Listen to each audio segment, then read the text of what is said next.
Então, nossa aula de hoje, nosso tema, qual o tema é esse? 9, eu acho, né? Se eu não me engano.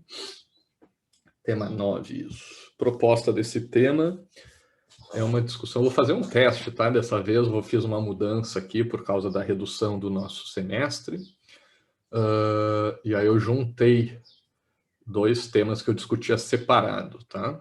Até estava pensando, acho que talvez tenha uma outra forma que fique melhor.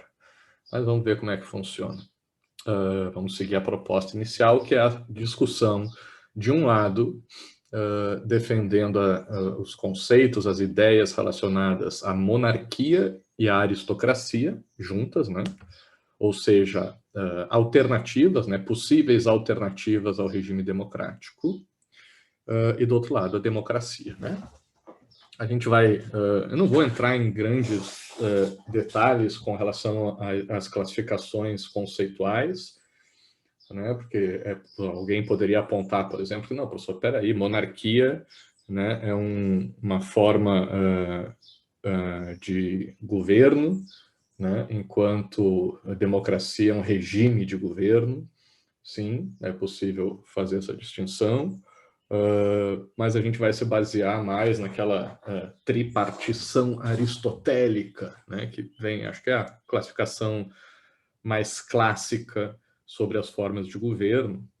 E, obviamente, bom, se vocês quiserem pegar um exemplo prático, a gente teve o nosso plebiscito aqui no Brasil, né, onde a gente tinha que escolher não entre democracia e monarquia, mas entre monarquia e república, né, e, por outro lado, também escolhemos sistemas de governo, né, entre presidencialismo e parlamentarismo. Tá? Então, quantas aulas ainda? Nós temos esse tema, né, 2 aulas desse tema, 2 aulas do tema que vem, o tema 10, e 2 aulas do tema de encerramento da disciplina. Então, um total de 6 aulas ainda teremos. Não, e tem a 7ª aula, uma no meio, que vai ser antes das 2 aulas de encerramento, que é de avaliação da disciplina. Então, 7 aulas no total. Tá? Deixa eu só ver aqui. 1, 2, 3... A gente termina no dia 7 de dezembro, tá, pessoal? Nosso semestre, teoricamente, iria até o dia 17 de dezembro, mas a gente vai terminar um pouco antes para que vocês possam cuidar de outras disciplinas aí, tá? Então, pessoal, voltando aqui para o nosso tema, nós vamos fazer essa discussão, é um experimento, esse formato de discussão. Tá? Antes, como é que eu fazia? Eu discutia um debate entre monarquia e aristocracia, como se não existisse a possibilidade da democracia, né? E depois eu fazia uma análise sobre prós e contras da democracia. Tá? Então, a ideia aqui é que o foco seja o regime democrático, né? A forma de governo democrático, sei lá, que classificação a gente quiser utilizar. Tá? Mas a lógica democrática de um lado e as demais lógicas de outro. Certo? Eu achava, ficava meio capenga a discussão só entre aristocracia e monarquia. Acho que são temas bastante distantes da nossa realidade brasileira e atual. Então, apesar de eu achar que na prática a aristocracia não seja tão distante assim, mas ficava meio vazio, ficava uma coisa muito difícil de conectar com a realidade, então acho que trazendo a democracia aqui para o debate a coisa fique melhor. Tá? Só para lembrar também de forma introdutória que esse tema meio que tem uma continuação no próximo tema. Tá? No próximo tema, no tema 10, a gente seria, falando de conteúdo, né, o último tema, né, de conteúdo da disciplina, depois só tem análise, né, da disciplina e o encerramento da disciplina, uma conclusão, assim. Então, são esses 2 pontos que faltam para a gente concluir nossa trajetória aqui da disciplina, tá? Hoje, democracia versus aristocracia e monarquia, e no tema da próxima semana, democracia direta versus democracia representativa. Tá? Eu até acho que a democracia representativa acaba funcionando como uma forma de aristocracia ou oligarquia, né? Mas isso a gente vai discutir melhor na aula que vem. Por isso que eu até estou pensando se não valeria a pena deixar só a monarquia contra a democracia e na próxima está representada essa loja aristocrática. Mas acho que não, acho que vai ser melhor a gente fazer desse jeito aqui, que fica mais completo. Tá, mas por que eu estou falando tudo isso? Caso vocês tenham qualquer dúvida, não estejam entendendo bem, fiquem à vontade para perguntar e saibam que é algo dinâmico, como a maior parte da nossa disciplina, né, quase toda ela, tem essa lógica, é algo em construção ainda, então em aprimoramento, por isso vai ser importante a participação de vocês naquela aula sobre o feedback, né, sobre a avaliação da disciplina, que eu quero ouvir vocês para poder melhorar a disciplina da melhor forma possível. Beleza? Mas a ideia é fazer essa discussão entre democracia de um lado e as suas alternativas, né, monarquia ou aristocracia do outro, mesmo sabendo que existem variações aí nas classificações desses conceitos, tá? Não é... Essas classificações são bastante confusas, né, pessoal? Tem muita variação. Confusas não, mas tem muita variação. Então, eu acho melhor a gente pegar uma ideia mais geral. Vixe, já tem gente respondendo aqui. Acho melhor a gente pegar uma ideia mais geral do que ficar entrando nessa discussão conceitual aí, que dá outra discussão, né? A questão conceitual. Aqui a gente vai tentar discutir o significado desses conceitos, a aplicação mais prática desses conceitos, tá? E especialmente a ideia de trazer essas aplicações para a nossa realidade. E ver como é que ficaria, o que seria melhor ou não, tá? Então, vou começar dividindo minha tela aqui com vocês. Vamos lá, por favor, para o Mente, www.mente.com. Nosso código de hoje é o 1861922. E a minha primeira pergunta para vocês, de uma maneira bem geral, assim, é qual que vocês acham a melhor forma de se tomar decisões? Decidindo sozinho ou sozinha, consultando especialistas em cada assunto que vai ser decidido, ou consultando a todos e todas à volta? Como é que a gente toma uma decisão? Como é que vocês tomam decisões na vida de vocês?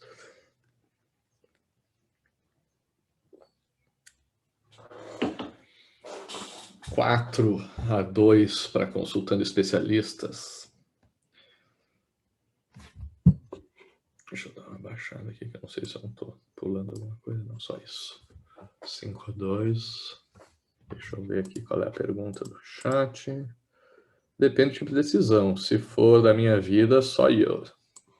Exatamente. Essa primeira reflexão que essa pergunta gostaria de gerar em vocês, né, pessoal? Essa é um dos elementos básicos aqui dessa disciplina, né? Desenvolver exatamente essa reflexão aí, essa ponderação, digamos assim, que a Cabuto acabou de colocar, né, pessoal? Acho que muitas vezes na política, né, geralmente mais na prática política, né, que se baseia mais no senso comum, mas eu acho que às vezes até na teoria política a gente vê algumas discussões que pendem para esse lado, como se tivessem respostas prontas, né, para perguntas tão gerais como essa, né? Como é que alguém pode responder qual é a melhor forma de tomar decisão sem saber que tipo de decisão a gente está falando, né? Maine Coon também está dizendo que pensou nisso, mas considerou também que você pode pedir auxílio, ouvir os outros. Só no fim das contas você toma a decisão final. Essa é a ideia. Como é que se toma a decisão, né? Dá para... decisão se decide sozinho, se decide... eu botei consultando especialistas, né? Acho que eu poderia botar melhor essas alternativas. Decidindo sozinho, ou deixando os especialistas decidirem, ou deixando todos decidirem. Acho que seria a forma mais precisa. Acho que valeu pelo feedback, dá para melhorar essas alternativas. Mas a maioria aqui diz que decide consultando especialistas, né? Depois sozinho em segundo lugar, com 3 votos, e por último, consultando todos e todas com 2 votos. É bem próximo aqui, o decidindo sozinho, consultando todos, e consultando especialistas um pouco mais para frente, mais acima, né? Beleza. E a próxima pergunta é: quem deve escolher o que você fará hoje depois da aula, pessoal? Eu me lembro que eu tive na primeira turma, quando eu fiz essa pergunta, sobre quem era democrático na sala de aula, todo mundo dizendo, não, eu sou democrático, sou extremamente democrático. Eu acho que... Aí eu falei, beleza, então quem é que aceita que a turma toda decida o que cada um vai fazer depois da aula? Aí teve uma aluna que levantou muito, eu aceito. Eu acho que era um argumento retórico só para tentar manter a razão, porque duvido que qualquer pessoa aceite.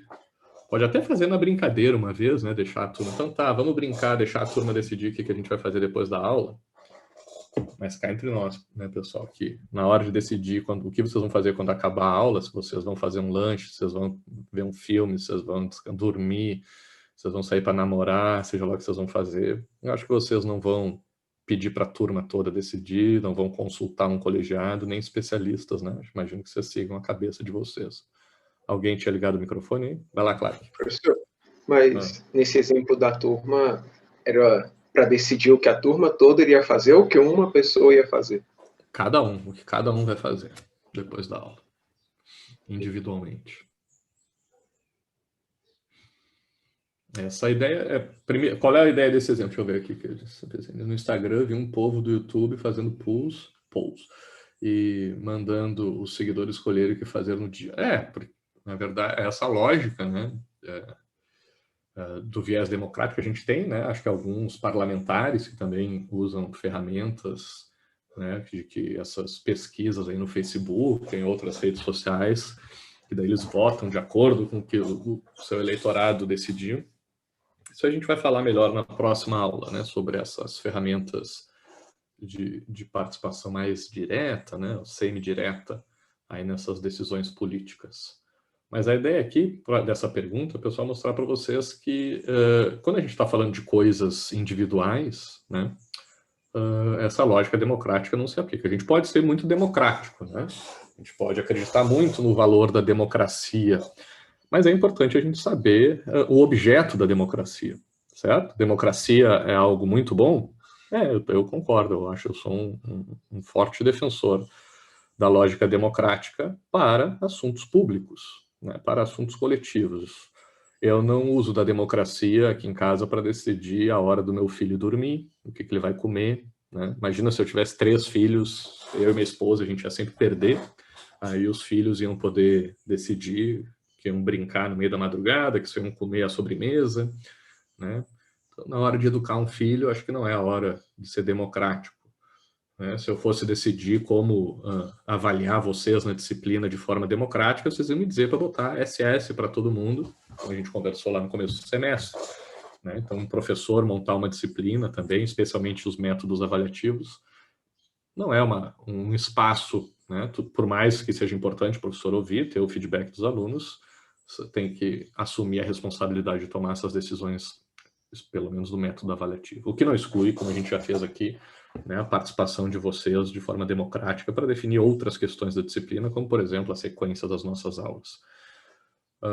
Que mais? Né? Mas eu acho que o principal é isso, né? A gente entender que tem um espaço privado onde a lógica democrática não se aplica, né? Não tem por que os outros decidirem se eu vou no banheiro, se eu não vou no banheiro, né? Se eu vou, o que eu vou fazer no meu domingo de lazer, de descanso, né? Eu acho que tem espaço que é só para a gente.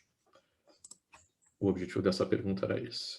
Essa próxima pergunta: quem deve escolher como cuidar da sua saúde, pessoal? Escolher aqui é mais de influenciar, né? Quem é que vocês ouvem aqui seria mais? É da cabeça de vocês, que vocês tiram qual é o certo a se fazer na saúde, quando vocês têm um sintoma de alguma coisa, vocês seguem a cabeça de vocês, o que vocês acham? Vocês seguem a opinião de um médico, vocês seguem a opinião de toda a turma, ou de toda a família, ou de toda a sociedade? Quem que você segue nessa situação de saúde? E aqui vocês podem usar como contexto, né, por essa nossa realidade da pandemia. E como é que vocês decidem se vocês vão sair de máscara na rua, se não vão sair na rua, né, se vão manter o distanciamento, os cuidados que vocês vão tomar com a saúde de vocês. Vocês seguem a opinião de vocês? Você segue a opinião de um médico, de uma médica, né, de uma pessoa especialista na área? Ou você segue a lógica democrática? Tá faltando 2 pessoas responderem aqui, pelo menos que responderam. As outras tinham 10. Essa aqui tem 2 pessoas que ainda não responderam. Vamos ver se aparece aqui para dar um desempate, mas vejam que a lógica democrática aqui desapareceu, né? Aqui um equilíbrio entre a decisão monocrática de cada indivíduo ou a decisão do especialista, do médico ou da médica. Essa pergunta, pessoal, é uma adaptação de um questionamento que Aristóteles fez à democracia, né? Uma crítica que Aristóteles fazia à democracia. Tricolor está dizendo que se for um nutricionista, eu geralmente dou uma cagada no que ele fala. Eu também vou confessar que eu também não sigo muito. Mas se for um cardiologista, eu sigo facilmente. Pô, Tricolor, tô junto contigo aí. Quando o negócio aperta, né? Quando a gente fica com medo de morrer, aí a gente segue os médicos, né? Quando a gente acha que é uma coisa de longo prazo, a gente aposta e a gente come o bacon e diz, que comer salada que eu, apesar de eu adorar salada, mas que comer saudável que eu quero curtir um bacon. Por mais que faça mal pro coração, né? Mas aí quando o cardiologista dizer para de comer bacon, aí a gente fica assustado. Então, pessoal, o que eu estava falando? O Aristóteles fazia esse questionamento, né?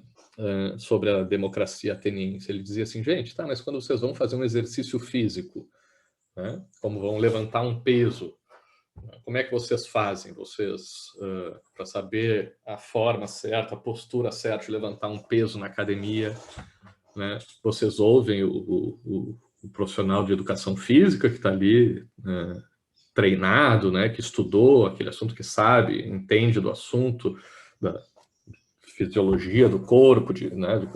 O efeito do peso nos seus músculos, na sua estrutura óssea, né? Vocês decidem sozinhos, com base no que vocês acham, ou vocês param ali na academia e fazem uma votação. Ei, turma, peraí, o que vocês acham? Eu faço desse jeito ou do outro jeito? Né? E aí o Aristóteles, né, não me lembro para quem que ele perguntava. O Aristóteles perguntava para alguém, um daqueles diálogos, né? Ele perguntava, fulano, o que tu acha que eu faço com relação a esse exercício físico?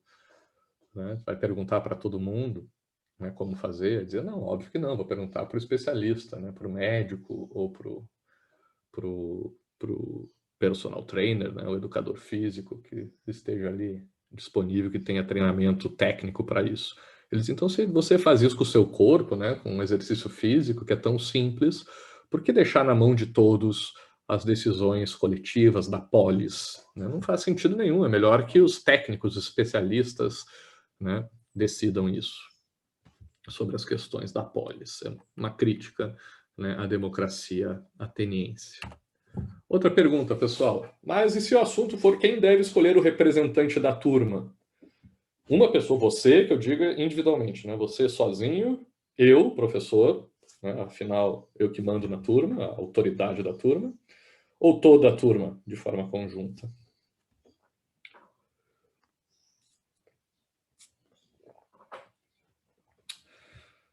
Mudou?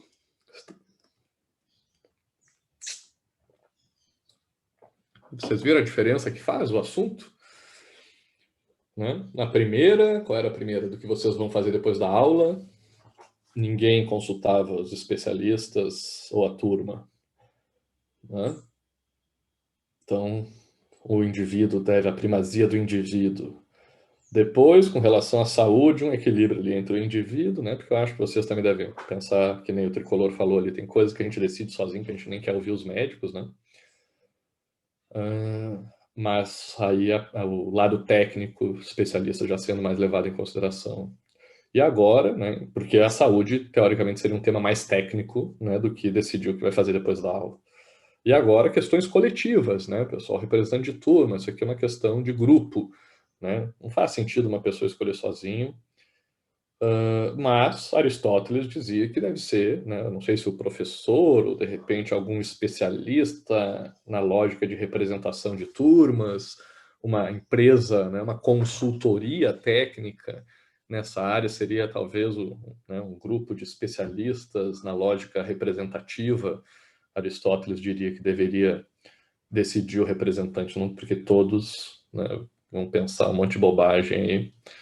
Então, não faria sentido que todos escolhessem. Isso diria, na minha interpretação, né, Aristóteles, com relação à escolha do representante de turma. Tudo bem, pessoal. Então, a gente viu, né, que aquela primeira pergunta genérica, né, que eu obriguei, né, vocês a se posicionarem entre as alternativas apresentadas, né, ela é meio incompleta, meio difícil de responder dessa forma. Não existe uma regra geral, porque dependendo do assunto, vocês são bem incisivos aqui, incisivos, né, no posicionamento de como tomar essa decisão. Beleza. E agora, então, trazendo, obviamente, para o nosso tema, não é o momento de lazer de vocês, né? O nosso tema não é as questões sobre a saúde ou sobre os exercícios físicos de vocês, né? Nosso tema aqui, apesar de ser uma disciplina mais aberta a outras áreas de saber, nosso foco maior é a ciência política, né? Essa última pergunta aqui tem mais a ver com o nosso tema, mas numa dimensão menor de uma turma. Então agora vamos para a dimensão social, né, da sociedade como um todo. Então, quero que vocês me digam, qual é a melhor forma de governo, né, para um Estado, para uma sociedade, para um país em geral? O governo de um ou de uma pessoa só? Né? O governo dos melhores ou das melhores pessoas? Ou o governo de todos e todas? Qual é a melhor forma de se governar um país, uma sociedade, um Estado? Seguindo aqui aquela classificação de Aristóteles também, né? E aqui vocês podem levar em conta também. Já vou explicar isso para vocês, né? Para quem não é muito da ciência política, talvez não conheça a classificação de Aristóteles, mas aí eu deixo para vocês levar em consideração se é a versão pura ou impura de cada uma dessas formas de governo. Aí vocês que têm que considerar isso. 5-1. Não temos monarquistas na turma, defendendo o governo de uma pessoa só. Temos só 2 aristocráticos e 5 democratas. 6 democratas. Eu esqueci, pessoal. Geralmente sabe como é que eu começo essa aula sobre democracia? Bom, quando é presencial é mais fácil. Eu pergunto aqui quem se considera democrático, né? Agora aqui nessa última pergunta temos pelo menos 6 das 8 pessoas que responderam se dizendo, né, entendo eu, democráticos, né, defendendo a ideia da democracia como melhor forma de governo, não é o governo de todos e todas. Eu queria dizer que eu acho que de novo aqui, que nem eu provoquei vocês lá no esquerda e direita, eu acho que isso é bobagem, pessoal. Eu acho que vocês não são democráticos assim, não. Tá? Não sou contra, isso vocês vão ver, como eu disse, tem a aula de hoje. Hoje, acho que vocês vão sair talvez achando que eu sou meio monarquista ou aristocrático, sei lá, porque eu vou fazer muitas críticas, né, à lógica democrática, mas na aula que vem acho que eu mudo essa impressão que eu devo deixar na aula de hoje, tá? Por quê? Porque o meu objetivo na aula de hoje é mostrar que vocês não são tão democráticos e tão democráticas assim, não, tá? Vocês, na minha opinião, vocês defendem, óbvio que eu estou generalizando, né, pessoal, não sei nem direito quem são vocês, mas estou falando de uma forma geral aqui do que eu vejo das turmas que eu já tive, né? E também da vida, né, do dia a dia, do nosso cotidiano e da nossa vida política dentro da nossa sociedade, de que é muito fácil defender a democracia na teoria. Agora, defender a democracia na prática, quando a democracia pisa no nosso calo, quando a democracia nos desagrada, quando a gente perde dentro da lógica democrática, fica bem mais difícil. E aí, geralmente, a gente tende para uma perspectiva, para uma explicação mais aristocrática, né? Me lembro que o Haddad foi provocado na campanha lá de 2018, quando estava sendo entrevistado pelo Jornal Nacional da Globo, né? O William Bonner tentou sacanear o Haddad e perguntar para o Haddad por que ele tinha perdido as eleições para prefeito de São Paulo, na reeleição, né? Se ele achava que o povo tinha sido manipulado. Né, porque seria uma forma, né, de fazer o Haddad dar um tiro no pé dele mesmo, né, justificando a sua derrota eleitoral através da ignorância ou da possibilidade de manipulação dos eleitores. Né? Porque geralmente muita gente quando perde, né, temos aí o Trump agora dizendo que foi fraude, né? Temos aí o Bolsonaro dizendo que ele devia ter ganho no primeiro turno, nas eleições de 2018, né? Temos a esquerda também, o PT, dizendo que perdeu por causa das fake news, né? Então é muito difícil, né, o derrotado de uma das eleições admitir que perdeu porque foi a vontade do povo, porque o povo não o quis, ou não a quis, né?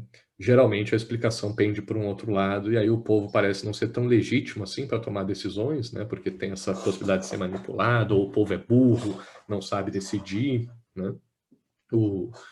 seja a crítica que se fazia quando o PT ganhava as eleições, né, de que principalmente lá os estados do Norte e Nordeste estavam votando para manter o Bolsa Família por causa do populismo petista, né, seja depois, né, a justificativa de que a vitória do Bolsonaro se deu às fake news, a manipulação que a mídia fez, ou a ignorância, né, ou o pobre de direita, né, que vota na direita, mas não deveria votar, porque estaria cometendo um erro.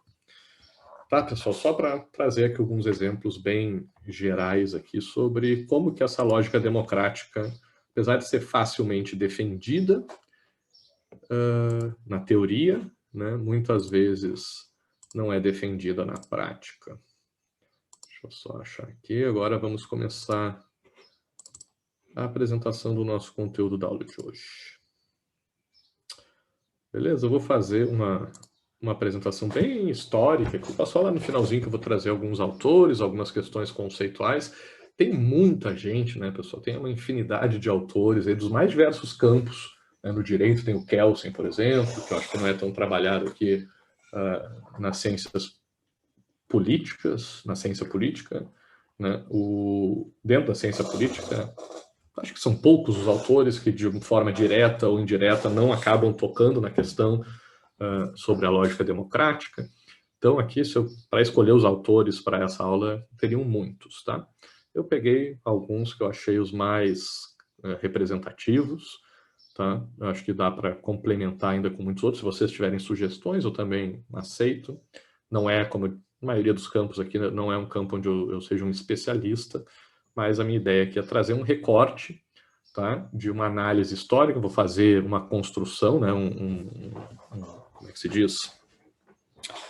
Vou apresentar um roteiro, né, da história, uma seleção de fatos, como toda a história é um recorte, é uma edição de toda a complexidade que é a vida real. Então, óbvio que tem muitas outras coisas envolvidas, mas eu selecionei algumas explicações que eu acho que juntas formam um todo um pouco coerente, tá? Que tem, pelo menos para o objetivo da nossa discussão aqui. Beleza? Então, para começar, eu vou voltar, que nem vai ter alguns elementos muito parecidos aqui, porque a gente trabalhou na aula sobre Estado, tá? Só que agora o foco vai ser um pouco diferente. Né? Quem se lembra aqui na nossa aula sobre Estado, a gente começou falando desde lá da Idade da Pedra, né? Dos homens e mulheres das cavernas, né? Onde a gente éramos nômades, caçadores, coletores, né? A gente não tinha cidades, não tinha espaços de fixação desses indivíduos.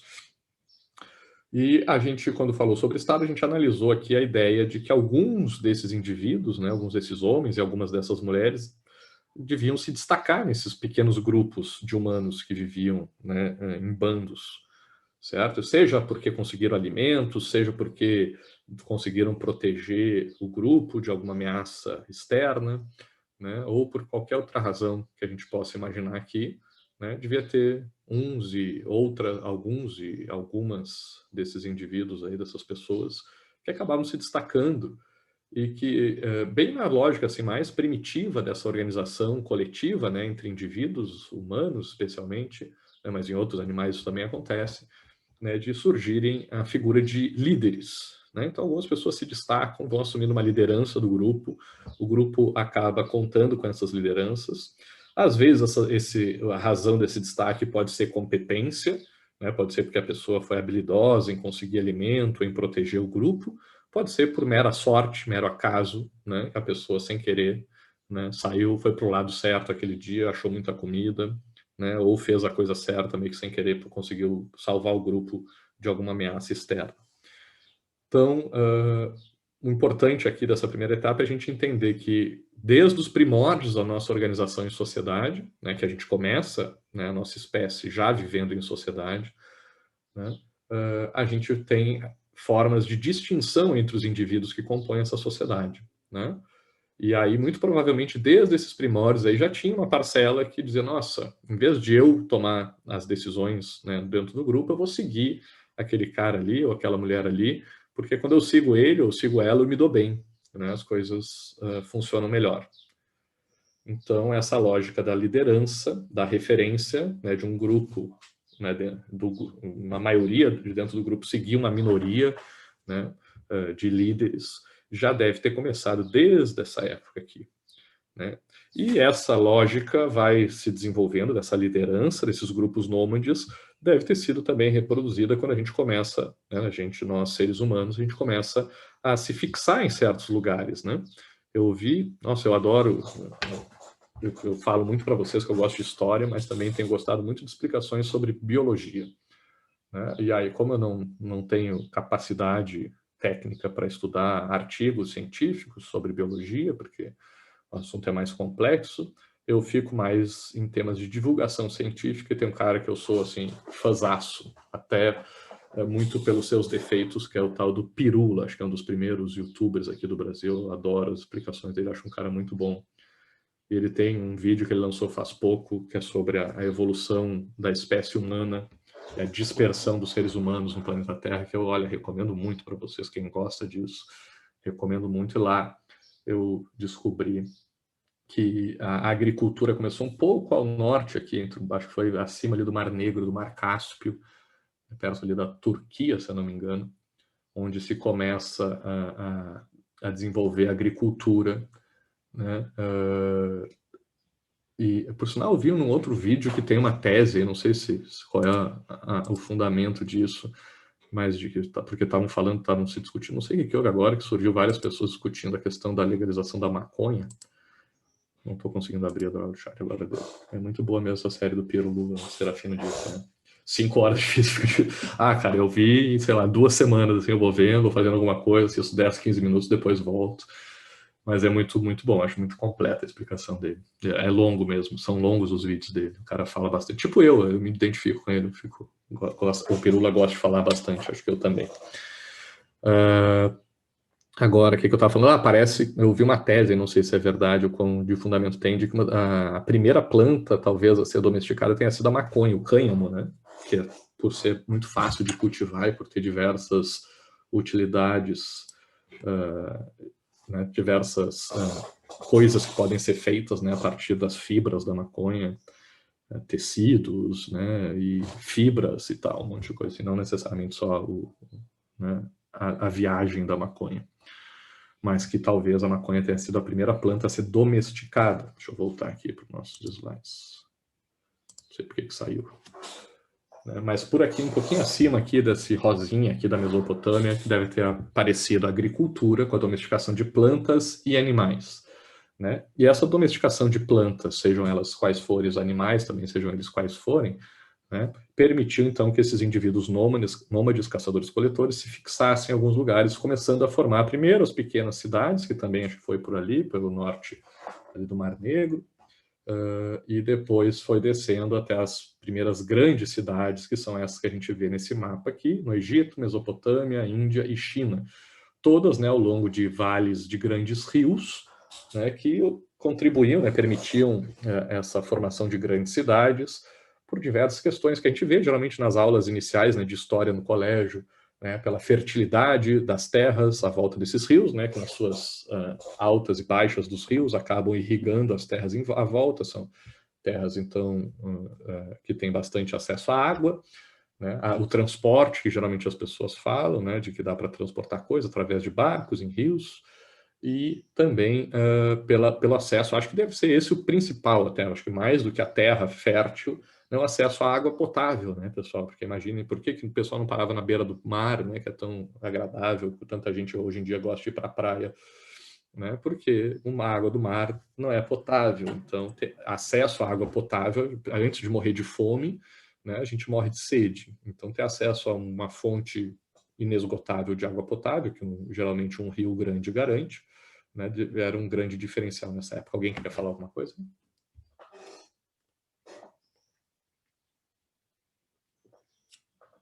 Beleza.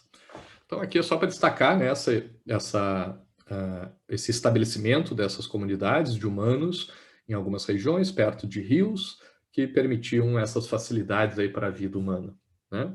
Mas vamos focar, né, acho que na mais próxima da gente, a mais ocidental dessas primeiras grandes cidades, que é o Egito, ali ao longo do Vale do Rio Nilo, né?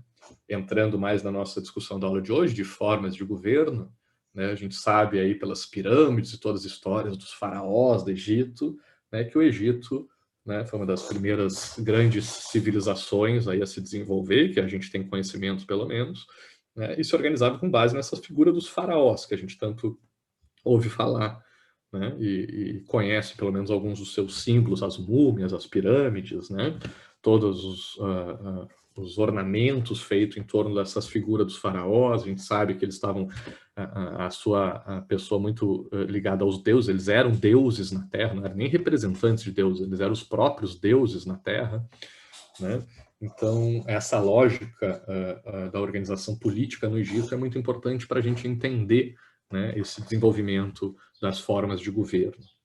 E para isso a gente tem que entender como é que se deu um pouco dessa lógica da organização do Egito. Tá? Eu peguei um mapinha aqui do Egito, que eu achei mais bonitinho. Primeira coisa é para explicar para vocês, dentro dessas explicações aí mais do desenvolvimento histórico da humanidade, também geográfico, né, da geografia, especialmente da África na época, apesar de a gente já ter humanos espalhados aí por boa parte do mundo, quase todo mundo, na verdade, nesse período. Lembrando que o deserto do Saara nem sempre foi um deserto, né? Ele já foi bem mais verde, era uma grande floresta, né? E que por mudanças aí climáticas foi se secando, né? Fazendo com que muitos grupos de humanos que viviam ali ainda naquela lógica mais nômade, né? Mais caçadora-coletora nesse espaço aí que é ocupado pelo deserto do Saara, com a seca, com a transformação dessa floresta num deserto, obviamente muito gradual, né? Levando milênios, imagino eu, esses humanos que ali viviam tiveram que ir procurando novos espaços, né? Alguns foram mais para o sul da África, outros mais para o norte. E aí vocês imaginem se o deserto do Saara ocupa aquela região central mais ao norte, né? Meio centro-norte da África, né? Com a transformação dele num deserto, ele serve de barreira separando o extremo norte da África, né, para o centro-sul da África. Então, uma parcela dessa população de humanos migrou para o norte da África, né? Procurando o quê? Terras mais habitáveis para esses humanos, né? E o que eles procuravam, né? Alimentos, né? Frutas e animais e água, né? Acesso à água potável, especialmente terras férteis, onde se pudesse plantar, especialmente depois desse desenvolvimento da agricultura.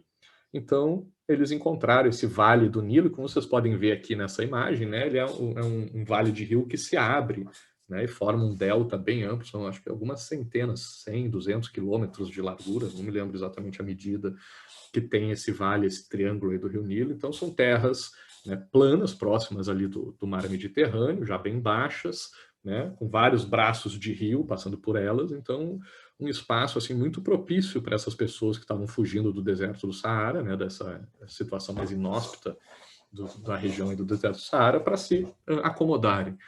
E aí vão se acomodando nessa região, bastante fértil, com bastante acesso à água. Então imaginem vários grupos, diferentes grupos de humanos que viviam aí nessa região do deserto do Saara, enquanto era floresta, enquanto era mais habitável, começando a ocupar essa região do Vale do Rio Nilo, né? E vão formando então pequenos grupos, né? Pequenas cidades, vão se organizando, dependendo desses bandos aí de humanos que iam chegando, cada um ia pegando os melhores lugares. Com o tempo eles começam a competir entre si, né? Começam a acabar os melhores lugares, né? Começa a ter essa disputa entre esses grupos, e aí eles vão formando então alguns conglomerados de pequenas cidades, né? Que vão ser chamadas posteriormente de nomos, né? Então esses pequenos grupos de pequenas cidades, né, começando a se reunir para combater outros grupos de outras pequenas cidades, né, são nomos. A gente chama essas organizações de nomos, né, que competiam então para ocupar esses espaços, especialmente no Vale do Rio Nilo, né? Com essas alianças que eram feitas entre essas pequenas cidades, né, esses pequenos vilarejos, formando esses nomos, foi necessário o estabelecimento de lideranças também, assim como acontecia lá na Idade da Pedra, né, naqueles grupos nômades também, esses vilarejos e esses nomos também tinham, né, algumas lideranças, né, em algumas alguns indivíduos que ocupavam esses papéis. Já aqui com alguma ideia de que existiam ancestrais místicos, sobrenaturais comuns nesses grupos que iam chegando aí no vale, já traziam a ideia de que lá no passado eles tinham ancestrais comuns, deuses comuns, né, que justificavam então a escolha desses líderes. E aí esses líderes é que vão então comandar, servir de referência, como se fossem os governantes desses nomos.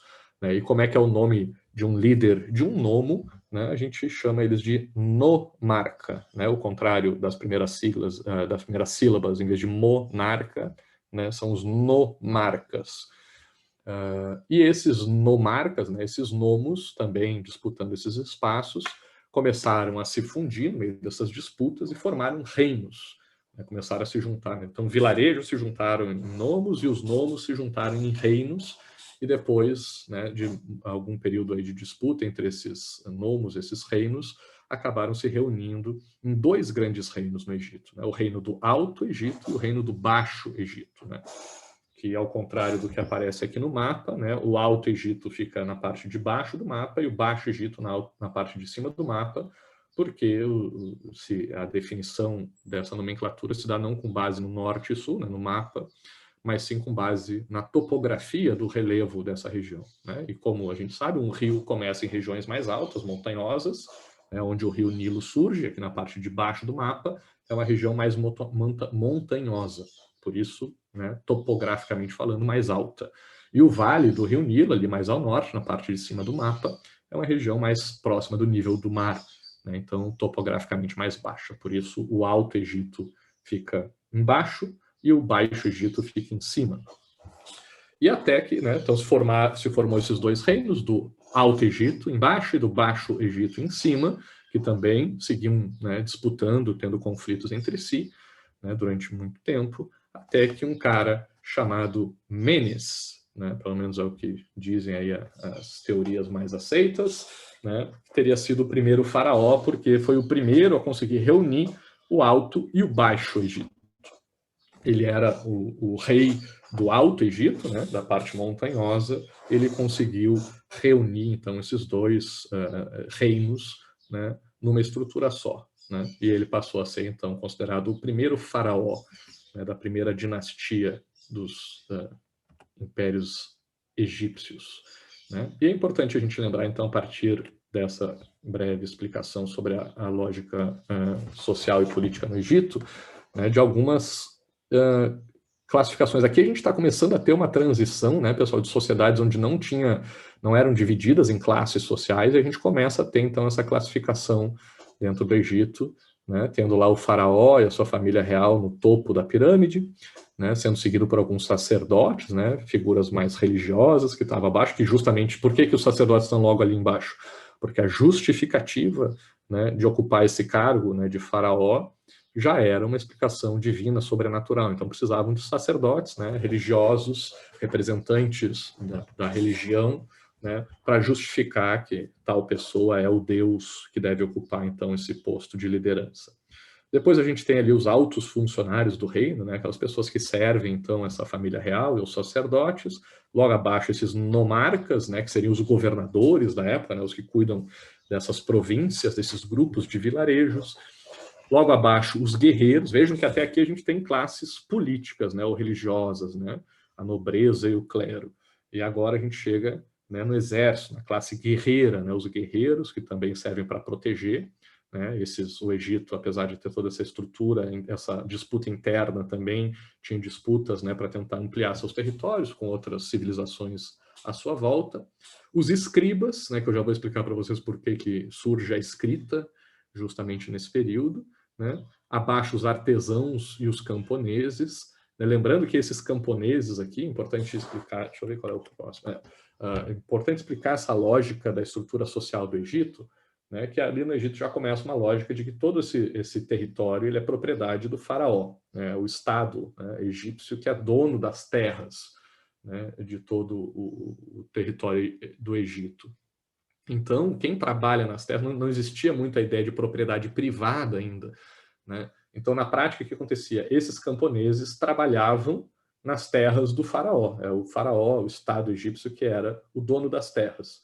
Então, aqui o regime, né, de trabalho, né, apesar de ter algumas figuras de escravos que vinham dessas guerras, né, com outras civilizações à volta, né, os camponeses eram quase que escravos, né, que a gente chama da servidão coletiva, né, o regime econômico que acontecia nesse Estado egípcio.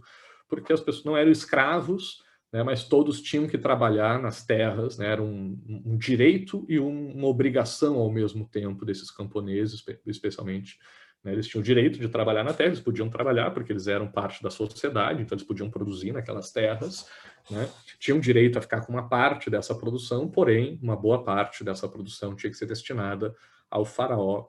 E essa outra parte da produção, que a gente pode chamar do primórdio da lógica dos impostos, né, era então destinada aí ao sustento dessas classes superiores, dos escribas, dos guerreiros, monarcas, dos funcionários, sacerdotes e do faraó, né? Uma parte, dependendo da safra e da colheita, né, do excedente de produção que eu via, era guardada, né, também para permitir uma estabilidade da sociedade como um todo, aqui já com uma lógica mais coletiva.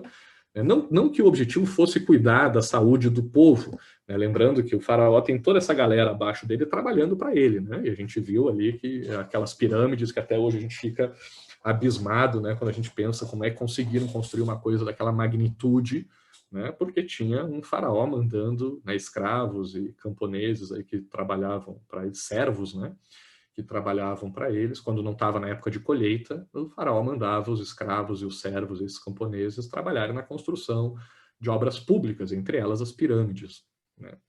Então, a lógica de todo esse sistema era voltada, né, a uma pessoa só, uma família só, né, o faraó e sua família. Mas, né, como o faraó dependia dessa mão de obra, obviamente, não era do interesse do faraó que, sei lá, numa seca, num período de pouca colheita por qualquer razão, por inundações, qualquer razão que fosse, né, esses seus trabalhadores, escravos, servos e camponeses, né, morressem de fome. Então, não por uma bondade coletiva, popular, né, mas sim por uma lógica de autopreservação, autointeresse, né, era do interesse do faraó também não deixar esses trabalhadores morrerem de fome. Então, por um lado, essa parcela da produção, desse excedente de produção, excedente entre aspas, né, porque às vezes quando essas elites, digamos assim, do Egito precisavam, né, de comida, foda-se a vontade do povo, né, mais vale bancar a alimentação dessas elites do que do povo. Agora, também, né, existia essa lógica pública, digamos assim, né, apesar de com muitas aspas para essa lógica pública, né, de obras públicas, de irrigação, de transporte, de infraestrutura, mas também de adoração a essas personalidades dos faraós, né? Então, existia essa lógica de essa produção coletiva servia para sustentar essas estruturas públicas, né? Mas também servia para sustentar a população como um todo, aqui numa lógica mais, digamos, também, de novo, com muitas aspas, né? Uma lógica mais republicana, né? de preocupação com o bem-estar de todos, né? Porque servia também essa produção para garantir a segurança alimentar das camadas mais baixas em períodos de pouca produção. Tá? Então, e para controlar, imagine assim, começa a ter esse excedente de produção, começa a ter essa coleta de impostos, começa a ter esse armazenamento dessa produção, né, nos armazéns públicos, né, oficiais aí do governo, e aí surge, a partir disso, a necessidade de controle, né, sobre esse excedente de produção, né, que vai para as mãos do Estado egípcio. E aí é justamente desse processo, né, de controle sobre o armazenamento desse excedente de produção que surge a necessidade da escrita. Né? É nessa lógica de contar ali quantos, sei lá, sacas de trigo, de cevada, sei lá, que foram produzidas, estão sendo armazenadas aqui nos depósitos do faraó, né? Aí é que começa a surgir essa necessidade do desenvolvimento da escrita, e aí surge essa classe aqui dos escribas também, que são importantes, né, porque são fiscais, né, do governo aqui dentro dessa sociedade. Mas eu queria puxar, então, estamos vendo aqui que tem uma lógica monárquica, né, é uma monarquia teocrática, né, o que acontece aqui no Antigo Egito, então o governo de uma pessoa só, justificada, né, por ser um ser divino, né, nem representante, nesse caso do Egito.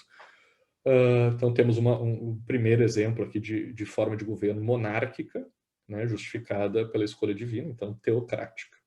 Né? Mas aqui já com as figuras, uma classe que vai começar a ganhar cada vez mais importante, que é essa classe dos guerreiros, como eu disse, tanto internamente nessas disputas internas, quanto para a defesa contra ataques estrangeiros e também para a expansão territorial. Né? Essas sociedades aí antigas já começavam a se preocupar e dar importância para a classe guerreira, para os seus exércitos, certo?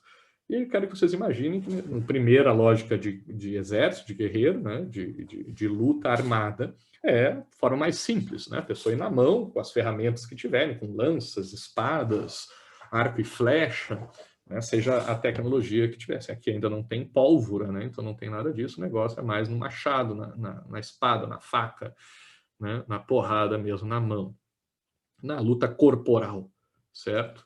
Então, com o tempo, né, essa classe guerreira, essas disputas vão se intensificando. Imagine aquelas primeiras cidades crescendo, se desenvolvendo, e outras cidades menores, intermediárias, também fazendo o mesmo, e essas disputas vão aumentando, e cada vez mais as pessoas vão tendo condições com essas novas tecnologias também de se desenvolver, o comércio vai ficando cada vez mais importante, né?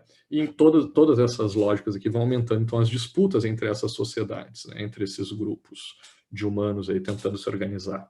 E aí, o que acontece, pessoal? As guerras vão aumentando de importância e, consequentemente, as camadas, as classes guerreiras também vão aumentando de importância.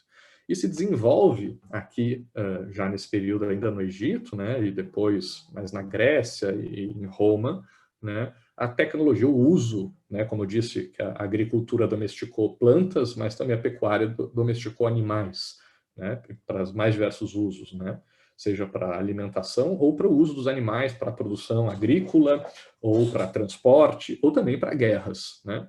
E um dos exemplos foi o uso de animais, né, de cavalos. Acho que no começo não era nem cavalo, era um tipo de bois, né, que eram usados para levar essas carroças, né? E aí se deram conta que os exércitos ficavam mais ágeis quando usavam então esses animais, né? Que inicialmente se chamavam de bigas, né? Que eu acho que vocês conseguem reconhecer bem de filmes aí que a gente já viu.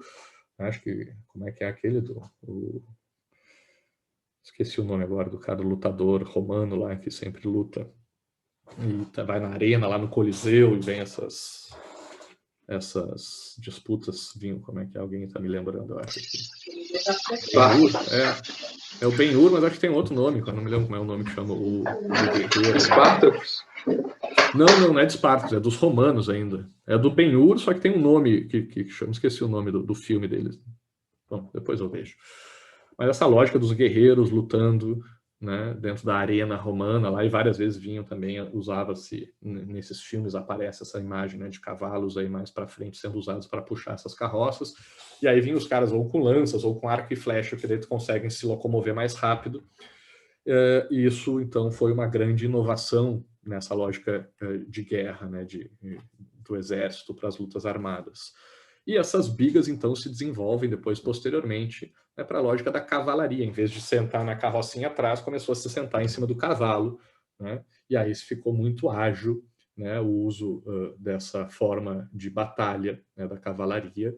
E durante um bom tempo, né, o que destacava um exército dos demais, o que fazia grande diferença nessas lutas, era quem possuía as melhores, as mais extensas tropas de cavalaria, né? Então, quem tivesse mais guerreiros, né, equipados com cavalos, né, ou qualquer outro animal que servisse para esse fim, mas especialmente cavalos, né, além, obviamente, de toda a indumentária necessária, né, a sela, o arreio, sei lá, o escudo, a lança, a espada, né, formava, então, essa tropa. Não sei se é correto chamar de tropa da cavalaria, mas se alguém for aí das Forças Armadas entender melhor essas nomenclaturas, me corrijam, por favor. Mas pensem o seguinte, pessoal, né? Vamos começar agora... Deixa eu ver qual é o próximo slide. Agora vamos começar a pensar, então, entrando na lógica da Grécia Antiga, que esse é o nosso objetivo, tá? E agora sim, entrando, né, em Esparta, né? Mas antes ainda de entrar em Esparta, os gregos já vinham nessa lógica, assim como, né, os egípcios, os babilônicos, ali o pessoal do Oriente Médio todo, muito desenvolvendo essa lógica da cavalaria, exércitos, né, baseados na força da cavalaria. Então, o melhor exército, sempre focando, tentando desenvolver a cavalaria, só que a cavalaria era muito cara, né, porque para alguém ser da cavalaria, né, como os exércitos ainda eram formados geralmente por cidadãos, não, pelo menos em alguns lugares não eram exércitos profissionais, pagos, né, então cada um tinha que cuidar da sua estrutura, das suas armas, do seu cavalo. Então, para alguém poder fazer parte da cavalaria, tinha que ser alguém que tivesse terras para manter cavalos, né, criar esses cavalos, alimentar esses cavalos, pagar, né, por todos os equipamentos necessários para se montar nesse cavalo, além de ter também o escudo, a lança, a espada, para poder fazer parte da cavalaria. Então, quem fazia parte da cavalaria era um grupo muito restrito, geralmente pessoas ricas, né, que podiam, ou pelo menos com alguma posse, que podiam fazer parte desse grupo, né, de cavaleiros. E aí, em Esparta, como exemplo aqui só, mas também em outras cidades gregas, né, cidades-estado gregas da Grécia Antiga, se desenvolve, então, como vocês, imagino que muitos de vocês devem ter visto aquele filme, né, dos 300, né, a lógica bélica é a grande estrutura da sociedade, né, se desenvolve uma outra forma de batalha, né, que ficou conhecida como falange, que vocês devem, quem viu o filme lá dos 300 deve ter acompanhado muito bem, né, que explica bastante essa questão, que é a lógica de que não precisa mais de desenvolver uma cavalaria se tu conseguir organizar um exército, um agrupamento treinado o suficiente para que uma pessoa proteja a outra e forme essa falange, ou porco-espinho, né, alguns chamam, que cada um tem um um escudo e uma lança, né, e mais ou menos uma lógica de que o seu escudo protege a pessoa do lado, deixa a lança ali apontada para fora desse bloco de defesa aí, através dos escudos, e a lógica dessa falange conseguia detonar com qualquer cavalaria, porque a lança era bem longa, né, aqui está muito curta essa lança, geralmente as lanças eram muito mais compridas para ficar mais distante, né, do grupo dos guerreiros aqui, da falange. Então, quando vinha a cavalaria correndo, os caras acertavam primeiro os cavalos, já matavam as pessoas, né, o cavalo ou a pessoa que estava em cima, antes de chegar, de ter o contato. Então, essa falange foi uma técnica de batalha que acabou tendo muito sucesso contra as cavalarias, que até então era o grande diferencial nessas técnicas de batalha, né? E percebam que aqui, o que acontece com a falange? Barateia o custo de fazer parte dessas tropas, né, desse exército. Eu não preciso mais ter cavalo, só preciso de um escudo e de uma lança, né? Então fica mais barato, mais pessoas podem participar dessa guerra, mais pessoas da sociedade, mais indivíduos da sociedade podem fazer parte do exército, porque tem condições, né, de ter um escudo e uma lança, não precisa ter toda a estrutura para criar cavalos, né, e todos os equipamentos necessários para usar esse cavalo, treinamento dos cavalos, tudo isso, né, exigia um gasto maior. E aí, ainda, né, nessas cidades gregas, um pouco mais para frente, se desenvolvem ainda as guerras navais ali pelo Mediterrâneo, né, começam a ter guerras no mar Mediterrâneo, né, no mar, né, e esses barcos da época não eram que nem os barcos lá dos conquistadores, né, do período do colonialismo, que as caravelas, que a gente conhece bastante, ouve falar bastante. Vejo, pelo menos esses dois barcos aqui da frente, eles não têm velas, né, e muito menos não tem motor. E como é que esses navios ou barcos aí da época se moviam? Remadores, ali vocês estão vendo um monte de reminho ali embaixo, tinha, né, embaixo do navio, né, um compartimento onde ficava um grupo de pessoas só para fazer o navio remar, aí encostavam um no outro, iam para a porrada, vejo ali o exército em cima do navio, e um outro grupo muito grande, ou talvez tão grande quanto de guerrilheiros em cima, embaixo remando para fazer esse navio andar, né, que era o motor desse navio. Então percebam que agora, para fazer parte do exército, do grupo que vai para a guerra, não precisava mais nem ter uma lança e um escudo, né? Só precisava ter o teu corpo, né? Vai lá que o navio já tem o remo lá no navio, é só sentar lá embaixo e remar que tu faz parte desse exército, vai também ir para a guerra e vai poder fazer parte da guerra. Então, e aí ficou ainda mais barato, né? Agora qualquer um podia fazer parte do exército, né? Qualquer um podia ir para a guerra. Enquanto no começo tinha que ter muita grana para ter um cavalo, para fazer parte da cavalaria, depois só precisava ter uma graninha para ter um escudo e uma espada, uma lança, né? Agora não precisa ter grana para nada, é só ter corpo físico mesmo né, que dá para fazer parte, dá para compor o exército que vai à luta. E por que eu estou falando de tudo isso, pessoal, né, dessas técnicas de batalha? Né? Porque é importante destacar, né, o que fazia as pessoas poderem participar das decisões públicas nessa época na Grécia Antiga, né? Especialmente agora a gente indo para Atenas, né, que vai ser o grande símbolo da democracia na Antiguidade. A gente ouve muito falar que a democracia ateniense era elitista ou aristocrática, né, porque não era todos que podiam fazer parte, né, dessas decisões públicas. Apesar de ser a grande referência de democracia na história da humanidade, não me lembro direito os números, eu acho que era em torno de 1 milhão de pessoas, não, 100 mil pessoas, que compunham 100, 150 mil pessoas viviam em Atenas, nessa Atenas antiga. Né? Pode parecer pouco hoje, mas para a época como se fosse uma Nova York, Tóquio, Londres, né? Uma das capitais do mundo da época. Dessas 100 e poucas mil pessoas, 10%, né, as estimativas dizem que 10% eram considerados cidadãos. Né? Ou seja, quem eram cidadãos? Excluíam-se dos cidadãos. Né? As mulheres não eram consideradas cidadãos, os pobres não eram considerados cidadãos, os escravos não eram considerados cidadãos, as crianças não eram consideradas cidadãos, os estrangeiros não eram considerados cidadãos. E aí sobrava o quê? 10%. Né? Umas 10 mil, 10, 15 mil pessoas no máximo eram cidadãos, entre 100 e 150 mil. E dizem ainda que dessas 10, 15 mil pessoas que eram consideradas cidadãos, num dia bom, assim, num dia de uma discussão polêmica na Ágora, né, de Atenas, ia umas 1.000, 1.500 pessoas, assim, num assunto popular, assim, que as pessoas estivessem interessadas. Tem registros, né, de votações com 300 decisões sendo tomadas na Ágora com presença de 200, 300 pessoas, representando essa sociedade como um todo de 150 mil pessoas, né? Então vejam que a democracia grega ateniense, né, mais especificamente falando, não era essa coisa, esse governo de todos, mas sim de um pequeno grupo, né, primeiro, que atendesse ao requisito de ser considerado cidadão, e segundo, que tivesse o interesse efetivamente de ir lá participar dessas decisões coletivas na Ágora. Tá? E por que, né, pessoal? Não sei se vocês já pararam para pensar ou já viram alguma discussão nesse sentido, de por que existia essa separação aí? Por que não era todo mundo que fazia parte da democracia ateniense, né, não era considerado cidadão em Atenas ou em outras cidades gregas? Né? Por causa dessa explicação bélica que eu estava dando até então. Tá? Porque tem que se pensar assim, o que se discutia nesses espaços públicos da polis, né?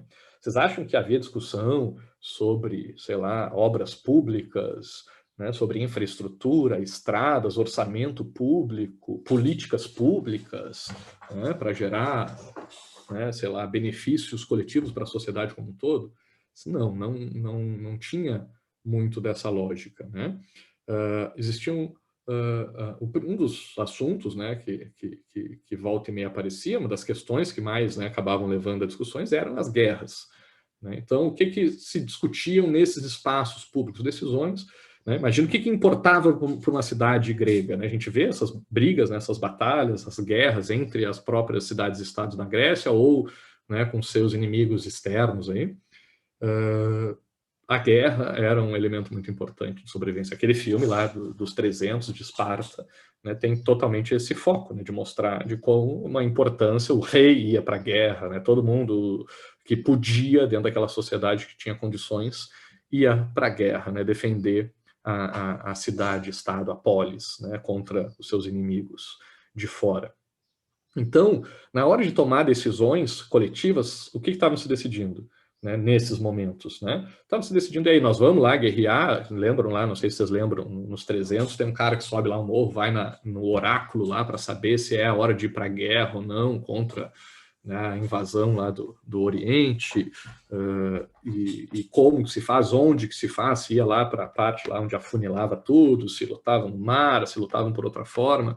Então, essas decisões tinham que ser tomadas, né? Qual era a hora de ir para a guerra, qual era a forma de ir para a guerra, qual era a estratégia que ia ser usada, faz o acordo com o inimigo ou não faz, se rende, continua lutando. Né? Alguém tinha que tomar essas decisões que eram, de certa forma, decisões coletivas, decisões públicas para a época.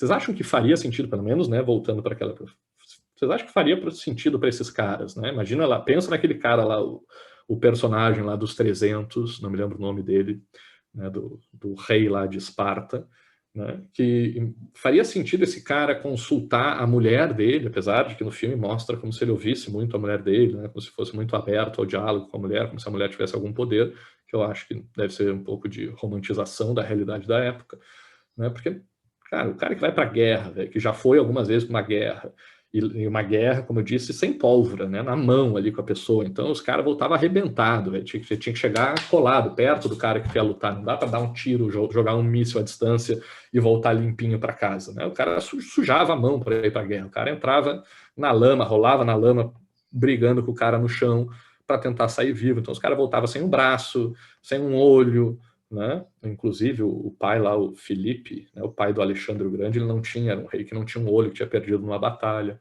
e dizia para o filho Alexandre, né, que o rei era criado, né, a sangue e suor e ferro, não sei o quê. Então existia uma lógica, né, de glória, era uma glória na época se morrer em guerra, né, uma desgraça a pessoa morrer velha em casa. Então imagina para esse perfil de pessoa, né, imaginar que eu vou consultar a minha mulher, que nunca foi para a guerra, que não sabe o que é uma guerra, que não vai lá botar a vida dela na reta, né, em risco, né, por causa dessa batalha. Ela vai ficar em casa aqui, eu que vou lá lutar, eu vou ouvir o que essa mulher vai falar? Não. Né? Vou ouvir o que uma criança vai falar, que não vai lá lutar? Não. Eu vou ouvir o que o pobre vai falar, pobre, que eu estou dizendo, um pobre que não tinha condições nem de participar do exército, que não tinha condições de fazer nada, não tinha posses que permitissem que ele servisse para o exército. Né? Não. Eu vou ouvir um estrangeiro, né, que pode ter interesses, né, de outros lugares envolvidos? Obviamente que não, tem que me fechar nos meus aqui, em quem é realmente da minha cidade. Eu vou ouvir um escravo que trabalha, e que muitas vezes, né, justamente era fruto dessas disputas, que vinha, né, aprisionado de outras guerras, de outras batalhas? É óbvio que não. Então, pessoal, entendendo essa lógica de que quem tem vez, quem tem voz nas decisões públicas sobre guerra, sobre batalha, é quem vai para a guerra, né, é quem faz sentido se posicionar sobre isso, é quem vai para a guerra, né, e não quem fica em casa cuidando da cidade. Né? Quem vai para a guerra é quem pode opinar sobre a guerra. Quem corre o risco de morrer, que tem direito, né, tem, como é que a gente fala hoje, tem lugar de fala. Né? Como é que quem fica em casa vai falar, assim como hoje a gente questiona, né, quem um branco falar sobre racismo, porque nunca sofreu isso, a mesma lógica era usada na época. Como é que quem não vai para a guerra vai falar sobre guerra? Não dá. Né? Então essa era a lógica na época, e por isso que essa a cidadania grega era tão exclusiva, em parte, né? Em parte por causa disso. Então aqui a gente consegue entender melhor o critério de seleção de quem podia participar das decisões coletivas na Grécia Antiga, né? Que era essa participação em guerras, e incluindo então essa dimensão histórica da evolução das técnicas de batalha, lá da cavalaria, que era elitista, né, para a falange, que começa a ficar um pouco mais barata, e para a guerra naval, que então quase que acaba com o custo de participação na guerra, a gente entende o crescimento da lógica democrática em Atenas. Né? Por quê? Porque cada vez mais os mais pobres, os mais populares, mais pessoas podiam participar dessas decisões, ou estavam legitimadas a participar dessas decisões, e foi se aumentando, então, o alcance, né, a abrangência dessa cidadania grega, porque mais e mais pessoas podiam ir para a guerra, podiam botar o seu na reta, correr o risco de morrer para defender a cidade, para defender a polis. Tá? Então, assim, né, como eu disse, é um dos recortes, uma das explicações possíveis, mas que eu acho que faz bastante sentido aqui para a nossa perspectiva, né, da gente entender o aumento da participação, da legitimidade participativa na democracia ateniense, com base na evolução das técnicas de batalha. Tá? O principal nome da defesa dessa lógica democrática em Atenas, acredito que seja Péricles, né? Que é considerado, por causa disso, por causa dessa sua defesa à democracia ateniense, considerado o primeiro cidadão de Atenas. Né? Ele governou Atenas durante um bom tempo e procurou expandir, estabilizar essas instituições democráticas. Né? Tentava aumentar o alcance das instituições democráticas em Atenas. Né? Ele barateou acesso a diversas formas de manifestações públicas, né? Como teatro e outros espaços coletivos. Né? Deu acesso, né, ao sistema político, essas deliberações na Ágora, né, sobre as questões públicas, né, a mais pessoas, e também permitiu o acesso de classes mais baixas, mais populares, a cargos públicos, né? Dentro dessa lógica de abertura democrática com base nessas estruturas bélicas, no desenvolvimento dessas estruturas bélicas.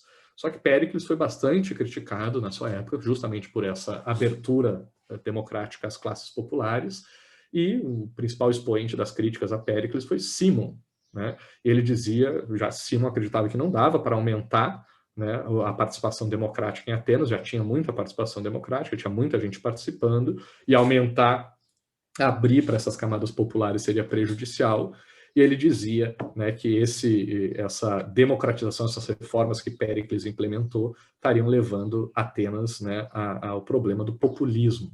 Estava, né, atendendo as classes mais pobres e perdendo a lógica aristocrática, que era, né, o fundamento ali, a base teórica e histórica da Grécia Antiga. Então, Cimon previu que essas reformas democráticas de Péricles iam levar Atenas, então, à decadência, e efetivamente entende-se que foi o que aconteceu, né? Dizem que a história vingou, né? Deu razão a Cimon, né? Porque depois do período democrático, Atenas acabou entrando em decadência. Entende-se muito que por causa da lógica democrática ateniense. A gente, quando fala sobre a democracia ateniense, tem, acho que um fetiche, né? uma romantização, uma ideia de que, nossa, aqueles caras deviam ser muito evoluídos. Como é que naquela época, 500 anos antes de Cristo, os caras já tinham essa noção que hoje em dia, 2020, a gente ainda não consegue implementar direito na prática a lógica democrática de todos poderem participar. É uma coisa maravilhosa. Bom, primeiro, como a gente viu, né, a democracia ateniense era bastante elitista, né, bastante aristocrática, era uma pequena parcela que podia efetivamente participar, né, dessas decisões públicas, certo? Mas é importante destacar o que se analisavam na polis, né, na ágora, sobre a polis, né, nas decisões públicas na ágora. Tem um livro um livro bem pequenininho, né, do Renato Giannini Ribeiro, que trata sobre democracia, que é muito interessante. Ele traz alguns elementos sobre essa discussão. Ele fala que parecia um grêmio estudantil, né, a discussão da ágora ateniense.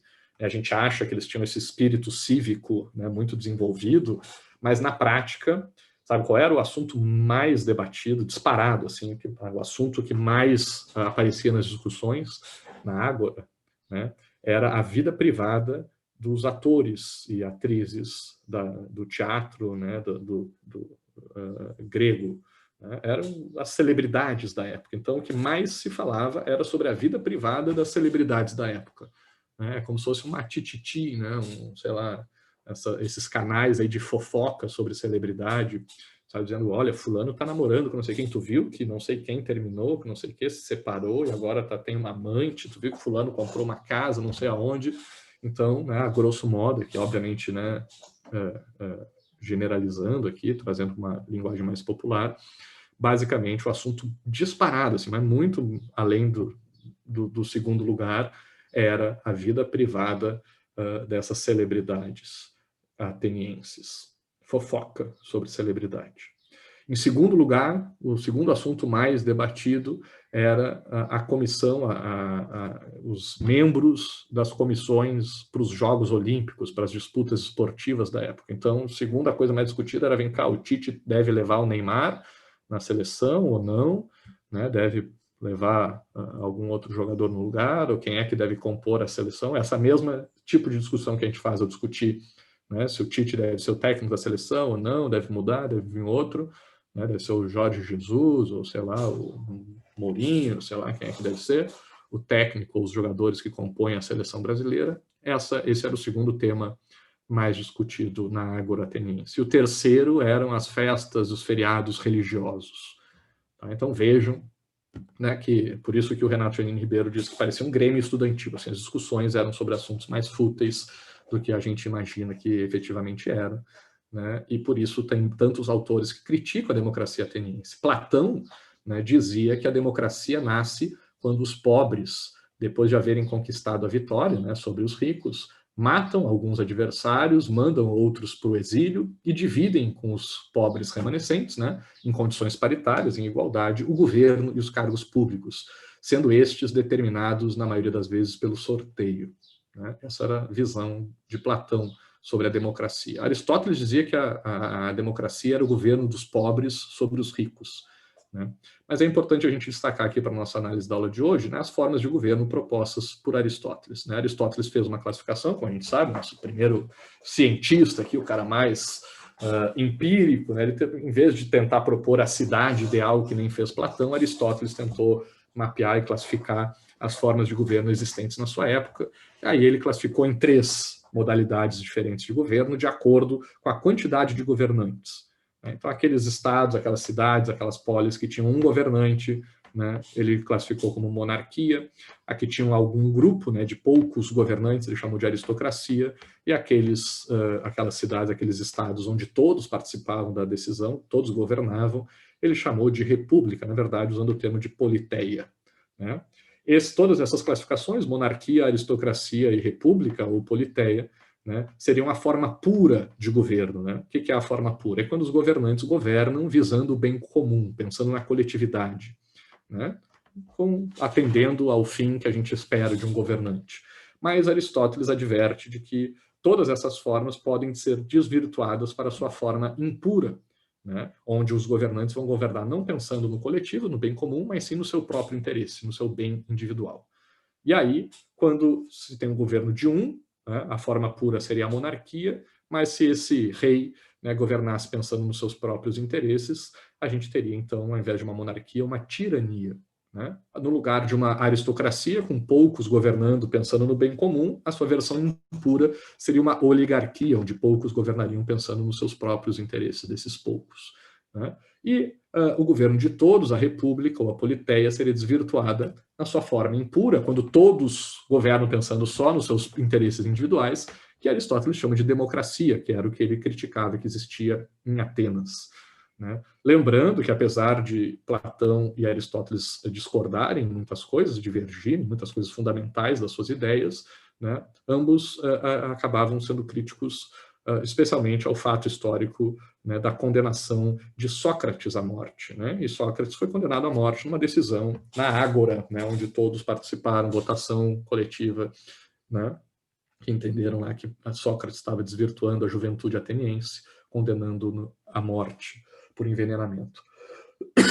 Então, tanto Platão quanto Aristóteles vão ser, né, pelo menos usando essa referência, esse fato histórico, né, da condenação à morte de Sócrates, bastante críticos a essa democracia, né? Entende-se que esses indivíduos, esses todos governando lá em Atenas, estavam pensando em si próprios, nos seus próprios interesses, né? Falando de fofoca, falando de esporte, falando de coisas religiosas, cuidando, né, às vezes de questões de guerra, porém pensando em si e não na coletividade. Por isso, o que ele chama de democracia, é importante a gente entender que seria a versão impura, a versão desvirtuada do governo de todos. E aqui Aristóteles traz uma lógica bastante compatível com a nossa lógica do pêndulo aqui que a gente colocou, né? Porque para ele, né, qual seria a melhor forma de governo, né? Dependeria de cada estado, de cada sociedade, mas basicamente a gente deveria levar em conta o risco que cada uma delas traz, né? A monarquia seria a melhor forma de todos, porque uma pessoa governando, ela governa bem, rápido, ágil, sem muita burocracia, né? Desde que esse rei seja bom e governe pensando em todos, né? Então, a melhor forma de todos seria a monarquia. Só que tem um problema. Se esse rei, sozinho, né, que seria o melhor dos mundos, governando pensando em todos, se ele passasse a governar pensando só nele próprio e se transformasse num tirano, essa seria a pior forma de governo possível.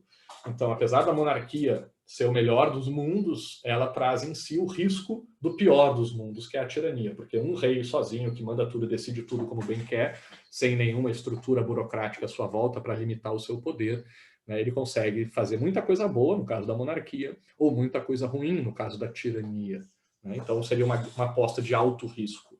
A aristocracia já teria um risco um pouco menor, né? Seria um governo intermediário, né? Tu consegue fazer algumas coisas, porque são só alguns, não precisa passar por todo mundo para tomar uma decisão, porém, né, esses alguns se juntam para pensar nos seus próprios interesses, né, conseguiriam fazer mais coisas do que no governo de todos, onde seria difícil fazer tanto coisas boas quanto coisas ruins, né? E aí seria a aposta de menos risco como forma de governo. Depois, pessoal, nesse período da antiguidade, a gente vai entrar aí na Idade Média, no feudalismo, onde a gente já viu um pouco nas aulas passadas, né, que a gente tem a figura do senhor feudal organizando essas estruturas sociais, tendo a figura de um rei, né, de uma monarquia também, apesar do senhor feudal ser uma forma de monarquia regional, né? A gente tem a figura dos reis, das monarquias medievais, né? Só que os reis ainda com um papel mais simbólico, até... primeiro, é importante destacar aqui a obra de Maquiavel, na sua principal obra, O Príncipe, onde ele vai caracterizar, né, seguindo também a lógica aristotélica, mais empírica, né, de tentar classificar as formas de Estado que existem. Ele diz que existem 2 tipos de governo, não precisa de todas aquelas formas de Aristóteles. Maquiavel vai dizer que só tem 2.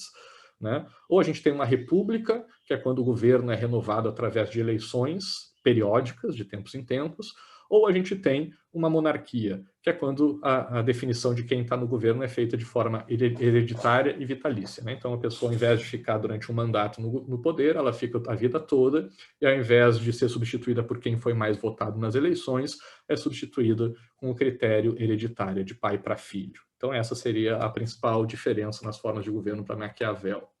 E com base nessa lógica de Maquiavel, né, da defesa do Estado, dos interesses a qualquer custo, no papel de um príncipe forte, né, que utilize de todos os meios necessários para manter o poder, se fundamenta, então, o período subsequente das monarquias absolutistas, que a gente já viu também, onde aí sim a figura do rei e da monarca assume um papel de preponderância, de relevância, né, com todas essas questões aqui. Ele começa a se organizar exércitos permanentes para os estados, sistema de tributação central, que sustenta essa monarquia centralizada, relações diplomáticas, porque cada estado agora tem uma figura que o representa, né, e uma política econômica mercantilista, né, de conquista, de expansão.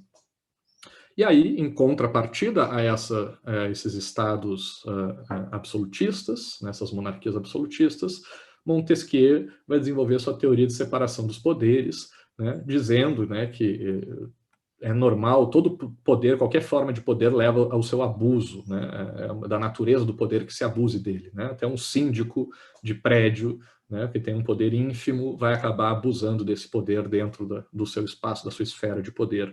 E, de acordo com Montesquieu, somente o poder pode frear o poder. Então, por isso é necessário separar o poder em diferentes funções. Aristóteles já falava, né, dessas 3 funções exercidas pelo governante, a função de legislar, de administrar e de julgar. E aí Montesquieu vai usar essas funções que Aristóteles escreveu para dizer que cada uma delas deve ser exercida por um órgão, por uma pessoa, ou um grupo de pessoas diferentes, né, de forma que um grupo controle o poder do outro. Né? E aí, enquanto lá na monarquia absolutista todo o poder era centralizado na figura do rei, né, que administrava, legislava e julgava ao seu bel prazer, né, a partir da separação de poderes aqui proposta por Montesquieu, a gente vai começar a organizar essas estruturas de divisão de poder em órgãos políticos. Tá?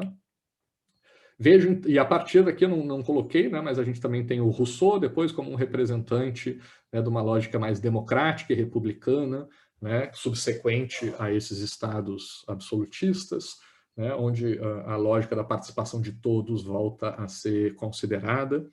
Né? Durante o feudalismo também, a Idade Média tem uma divisão ali importante, que a gente vai ver um pouco mais na próxima aula, sobre a divisão entre a titularidade e o exercício do poder. Né? Então, uma coisa, se manteve a lógica democrática, né, o valor da lógica democrática, apesar de se considerar que sempre deu errado, né, a aplicação prática da lógica democrática ao longo da história, se disse, não, ele está errado porque não é o povo que deve exercer o poder, né? O povo tem que ser só o titular do poder e escolher representantes que vão exercer o poder em nome dessas pessoas, né? do povo como um todo. Então, começa a se diferenciar o exercício e a titularidade do poder, que eu acho que a gente vai entrar um pouco mais na aula da semana que vem. Mas aí a gente está vendo, então, né, que ao longo da história, né, até aqui, pelo menos, final da Idade Média, a gente tem basicamente monarquias e aristocracias ao longo da história, né, governos de um só, governos de alguns grupos, com o exemplo ateniense lá da democracia ateniense, que não deixa de ser uma aristocracia também, apesar da fama democrática que recebeu, né? E com base, então, em todos esses exemplos históricos, alguns autores vão desenvolver o que é conhecido como teoria das elites, ou teoria do poder, né? Especialmente 2 que eu destaquei aqui, o Mosca e o Pareto, né? O Mosca, primeiramente, vai defender a ideia, dentro dessa teoria que ele chama de teoria das elites, né, de que toda sociedade ela é polarizada, né? Tem dois grupos que fazem parte dela, ou uma minoria, né, que ele chama de governantes, ou de classe política, ou classe dirigente, né? Ele não usa o termo elite, especificamente falando, né? Mas ele faz essa distinção entre governantes e governados, né? Então, toda a sociedade tem um grupo de governantes e um grupo de governados, né? Uma classe dirigente e a massa de governados, né? E qual é a diferença entre esses dois grupos? É que a elite dominante, os governantes, né, a elite dirigente, a classe política, a classe dirigente, ela é organizada, ela tem alguns interesses comuns, como são poucas pessoas, elas conseguem se organizar entre si, e a massa, que tem muita gente, a maior parcela da sociedade, é desorganizada. O Mosca defende que toda a sociedade deveria ser governada, né, por uma aristocracia do saber, do conhecimento, né, pela classe mais culta, pelos intelectuais. Bastante elitista, né? Já o seu colega, aqui, o Pareto, né, ele não chama também de teoria das elites, ele chama de teoria do poder, mais na sua obra, né, e ele analisa mais do que essa divisão entre elite e massa, né, entre governantes e governados, ele analisa mais a relação entre diferentes elites, né, entre diferentes classes de elites, né, especificamente elite econômica e elite política. E para o Pareto, né, ambos são italianos, se eu não me engano, né, o Pareto vai defender que a sociedade deveria ser governada por uma aristocracia viril, né, que mostrasse a força de macho, né, com base na força, na imposição física, né, em contraposição, né, ao que é uma burguesia decadente que ele via na Itália na sua época. Ambos foram associados, né, ao fascismo, certo? Apesar de não assumirem diretamente a defesa, né, da lógica fascista, o Mosca foi até senador, eu acho, deputado na Itália, já fascista, e o Pareto é considerado, assim, por causa dessa sua tese, dessa aristocracia viril, como sendo um precursor, um fundamento teórico para o fascismo. Tá? Mas nenhum deles aceitou abertamente, explicitamente, essa vinculação. Leônidas, a Serafina falou aqui, agora que eu vi abrir o chat aqui, é verdade, Leônidas, o nome do rei lá de Esparta. Então, falando desses autores elitistas juntos, poderia botar o Michels aqui, mas a gente vai usar o Michels mais na próxima aula, tá? E falando em geral da teoria das elites, né, a ideia de que essa ideia democrática da soberania popular seria, né, o que eles chamam de ideal limite, né, um tipo ideal, né, a gente pode também chamar, né, que nunca vai corresponder à realidade, tá? Para eles, em toda a sociedade, né, sempre existiu uma minoria, né, a classe política, a classe dirigente, que efetivamente governa. E, portanto, apesar de todas as tentativas de classificação ao longo da história, a gente sempre teve, né, a gente nunca teve uma democracia nem uma monarquia, mas sempre tivemos oligarquias, porque é sempre um pequeno grupo. Nenhum rei consegue se manter num poder sozinho, né, precisa, como a gente viu, de todas aquelas camadas abaixo dele para se sustentar no poder, né, e não existe governo de todos, né, sempre acaba tendo uma estrutura de uma elite ou de uma liderança que se destaca nessas sociedades. E aí eles vão exemplificar em cada sociedade, né, qual é o valor que define quem é a elite que vai governar essa sociedade. Então, lá nas sociedades primitivas, como a gente viu, a gente tinha as classes militares, né, os grupos, a classe guerreira. Esse era o valor que definia quem eram as elites na antiguidade, nas sociedades primitivas. Depois, ali na Idade Média, a gente vai ter sociedades mais religiosas, né, onde vai ter um valor mais místico definindo a elite, né, que vai ser uma aristocracia de sacerdotes. As sociedades mais avançadas, né, lembrando aqui que a gente está falando do final do século XIX, começo do século XX, né, sociedades mais avançadas, de acordo com eles, vai se guiar pelo valor da riqueza, né, elites econômicas, e depois as sociedades modernas seriam guiadas pelo valor do conhecimento científico, né, a elite intelectual, digamos assim, ou tecnológica, ou tecnocrata, certo? Bom, mas falando sobre ainda o conceito, né, já que esses autores, Mosca e Pareto, servem para ilustrar uma lógica mais aristocrática, né, um autor que eu achei importante destacar aqui, que trabalha a questão democrática mais na atualidade, né, mais recentemente, é o Robert Dahl, né? O livro dele que mais diretamente trata sobre isso se chama Poliarquia, É importante destacar isso porque ele faz uma análise, ele diz que democracia também seria um tipo ideal, né, uma utopia a ser seguida, mas que nenhuma sociedade nunca alcançou a lógica democrática, e que, portanto, o que a gente tem na realidade são poliarquias. Né? Seria um estágio intermediário onde tem algumas características, né, que levariam no caminho da lógica democrática. E quais seriam as características, né, de uma sociedade democrática ou poliárquica, né, onde intermediária no caminho da democracia? Primeiro, a liberdade de formar e aderir a organizações. Eu acho que essa talvez seja a principal característica e importante de se destacar, porque muitas vezes desconsiderada, né, porque é a ideia que vai contra essa lógica de que a democracia é a ditadura da maioria, né, como a gente já viu, acho que o próprio Bolsonaro já falou que as minorias têm que se curvar às maiorias, né? Nada mais antidemocrático do que isso, né? Porque, sim, a democracia é um método de tomada de decisão que se baseia, né, que dá prioridade à escolha da maioria, né? O método de escolha que a gente usa é seguir a decisão da maioria.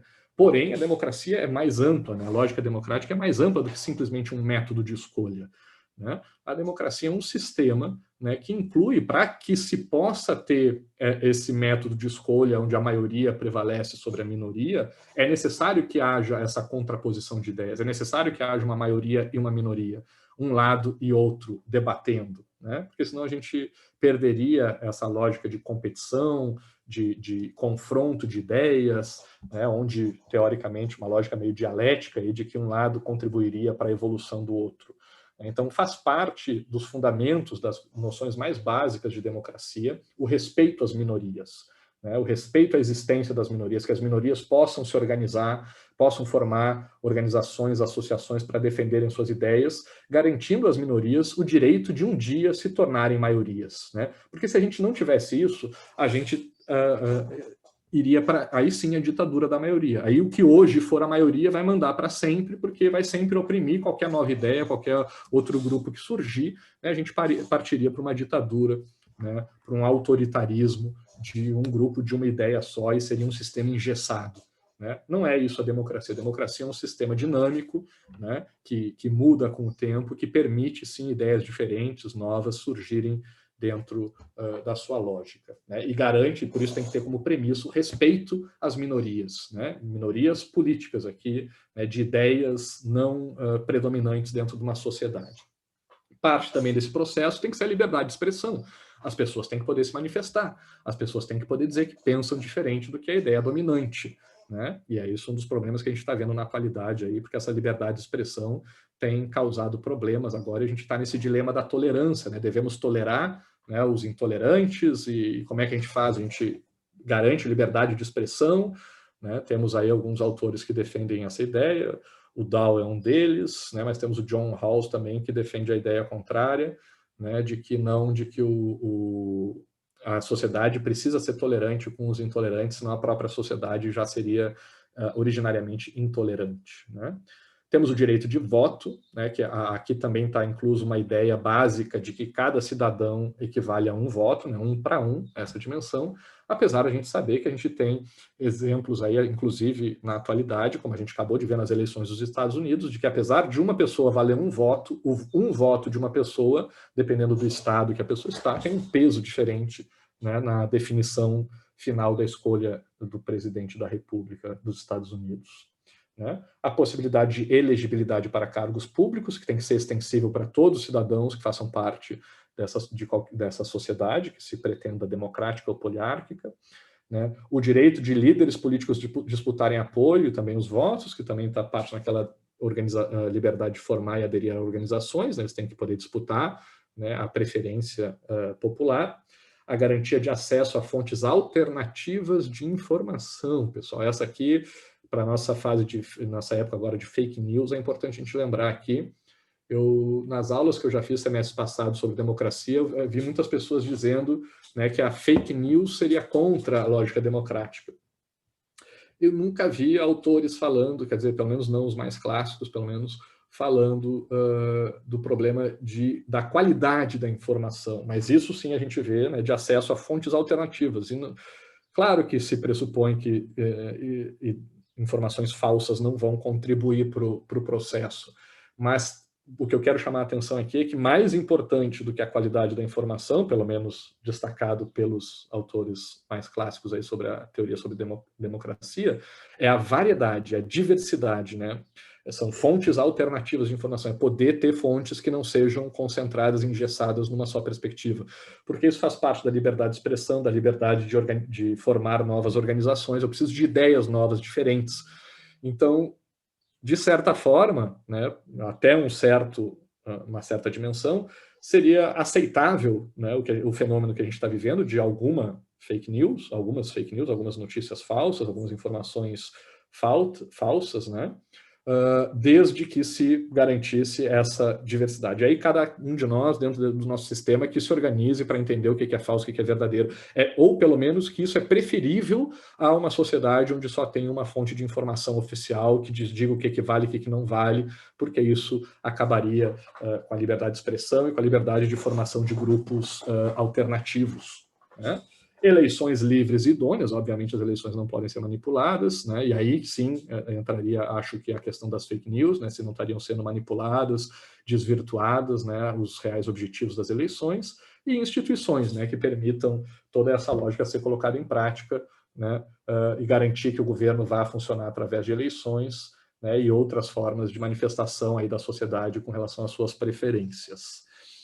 Agora, pessoal, também, né, para trazer alguns dados mais atuais, já estou terminando aqui, com relação às monarquias, né, pessoal? Só para destacar, dependendo da fonte aqui que a gente pesquisar, a gente tem alguma variação nesses números, mas eu peguei aqui um geral, tá? Não sejam tão específicos, temos que falam de 43, outros 45, mas peguei um intermediário aqui.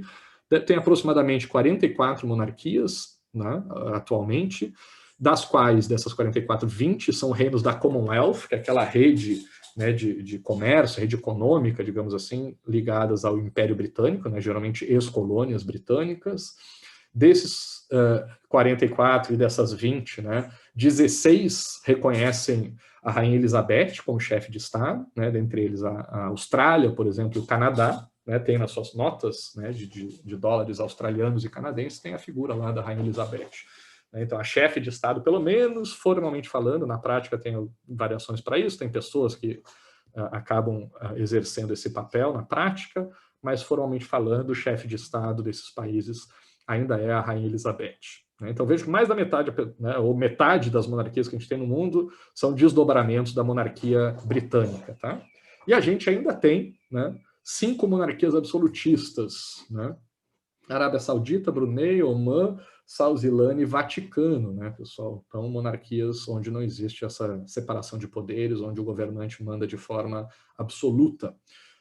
Aristocracia, formalmente falando, né, a gente não tem nenhuma aristocracia oficial na atualidade, né? A gente tem vários exemplos, podemos usar a própria democracia ateniense como exemplo aristocrático, podemos pegar a República Romana como exemplo aristocrático, temos algumas cidades clássicas como Veneza, por exemplo, um grande exemplo de aristocracia antiga, né? Então, temos exemplos históricos, porém, atualmente não temos, né, nenhum um governo formalmente que se intitule como uma aristocracia, apesar de, né, com base ali nos autores da teoria das elites, a gente pode considerar, né, concordando com eles, de que, na verdade, todos os governos, sejam monarquias ou repúblicas, sejam, na verdade, aristocracias ou oligarquias, certo? Agora eu queria fazer uma comparação prática aqui sobre a diferença, já que a gente vai debater sobre a democracia com as demais formas. Primeiro, eu acho muito difícil, além da visão dos autores ali da teoria das elites, né, de dizer que na prática todos os governos são elites, né, são pequenos grupos que mandam nos governos. Se a gente pegar, eles chamam de oligarquias, né, dizem que todos os governos seriam oligarquias, que seriam formas desvirtuadas, né, as formas impuras de governo de poucos. Mas se a gente pegar a forma pura, né, como é que vocês vão me criticar? Naquela minha última pergunta, que eu falei qual seria a melhor forma de governo, teve 3 pessoas que disseram que seria o governo dos melhores ou das melhores. Né? Eu não consigo imaginar uma razão para dizer que essa não é a melhor forma de governo, sinceramente. Né? Porque se o próprio nome, o próprio conceito já diz que é o governo dos melhores ou das melhores pessoas. É impossível, por definição, se a aristocracia é o governo dos melhores, né, não tem como outra forma de governo ser melhor. né, do que, né, qual é a melhor seleção de futebol? É a que tem os melhores jogadores. Tem outra definição melhor? Não, não tem. Né, fica difícil. A não ser que a gente ataque o conceito de melhor. Né? Quem diz quem é melhor? Como que eu defino quem é melhor? Aí é que o bicho pega para a aristocracia. Né? Então, conceitualmente falando, é muito fácil defender a aristocracia. É quase que inatacável, né? Imune a críticas o governo dos melhores, porque não tem como dizer que outro governo seria melhor do que o governo dos melhores, na teoria. Né? A crítica é possível dizer, e como é que eu sei quem são os melhores? Melhores para quê? Melhores para quem? Com base no quê? Aí sim fica bem difícil de defender a aristocracia. Né? Os critérios de escolha dos melhores são altamente questionáveis. Né? O conceito geral de aristocracia, não.